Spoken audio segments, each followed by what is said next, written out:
Bien, entonces fíjate, vamos a ponerle acá otra columna. Vamos a ponerle en este caso, como te dije, pues no, ahorita no se ocupa o no se requiere que pongamos la ñ, porque la ñ no está permitido porque es un carácter. Ahora sí que no es un carácter en español, entonces la ñ no está permitido, por eso le puse year, nacimiento. Entonces aquí vamos a ponerle, por ejemplo, ya nomás para terminar, vamos a ponerle curp, la curp. Entonces aquí hacemos un zoom, nos ponemos por acá y acá le ponemos, en este caso, vamos a seleccionarlo y por ejemplo acá ya nomás para terminar, para irnos un poco rápido, vamos a ponerle curp y le ponemos en este caso un 20 y ahí queda más o menos. Y entonces acá, pues como te digo, acá en la tabla de datos personales pues podemos tener los nombres, apellido paterno, apellido materno, year, nacimiento y curp. Y acá le podemos poner en este caso user ID.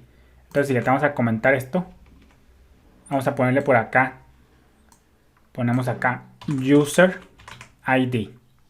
Entonces en este caso la primary key la estamos poniendo en este caso con colorcito rojo.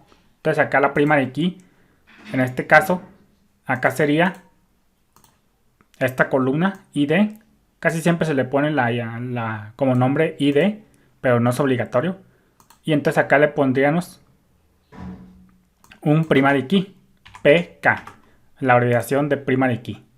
Entonces vamos a poner esto por acá. Pum, lo seleccionamos. Y se lo ponemos por acá. Vamos a ponerle PK. Primary key. Y entonces acá, vamos a ponerle por acá. La primary key acá sería, en este caso sería la columna ID. Entonces la ponemos por acá. Y acá le ponemos PK. Entonces acá, una llave foránea aquí sería user ID. Vamos a ponerla con grisecito. Entonces aquí vamos a ponerle un comentario que diga FK. Y vamos a ponerle tabla users. Simplemente para identificarla. FK tabla users. Y acá sería FK tabla users. Entonces acá estamos teniendo ya un ejemplo para terminar el ejemplo de la relación de 1 a 1. Un usuario tiene asociado o vinculado ciertos datos personales y los datos personales están vinculados a un usuario concreto.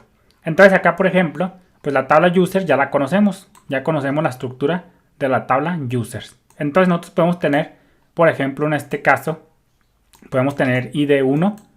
Por poner un ejemplo, vamos a ponerle 20. Ponemos aquí un 1. Letra negra. Los nombres, por ejemplo, puede ser Juan. Y acá puede ser Juan Pérez. Y acá puede ser Gutiérrez. Y acá año de nacimiento, pues podemos ponerle en este caso de 1987. La CURP, pues podemos poner Juan, etcétera, por poner un ejemplo. Y el user ID, pues podemos ponerle que esté referenciado o que esté apuntando al usuario, en este caso, con ID2. Entonces acá podemos ponerle ID2. Y entonces acá vamos a ponerle un 2. Efectivamente, entonces aquí sería un registro. Entonces aquí en este caso vamos a poner una línea que venga por acá. Y este sería un registro. Por consecuencia, este número 2, esta llave foránea 2, estaría mapeada al registro con la tabla de usuarios con ID 2. Entonces este 2 vendría y hacía referencia, vendría a ser referencia a la FK número 2.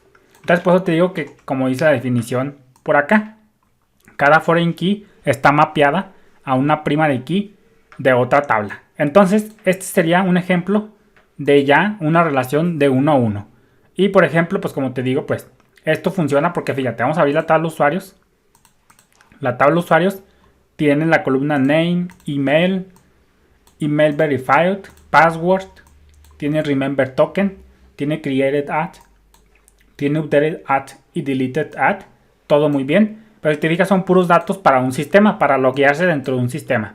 Si tú quieres información, ahora sí que ya personal del usuario, pues te costaría hacer una tabla que se llame datos personales como la tenemos por acá y poner una llave foránea que se llame, por ejemplo, user ID.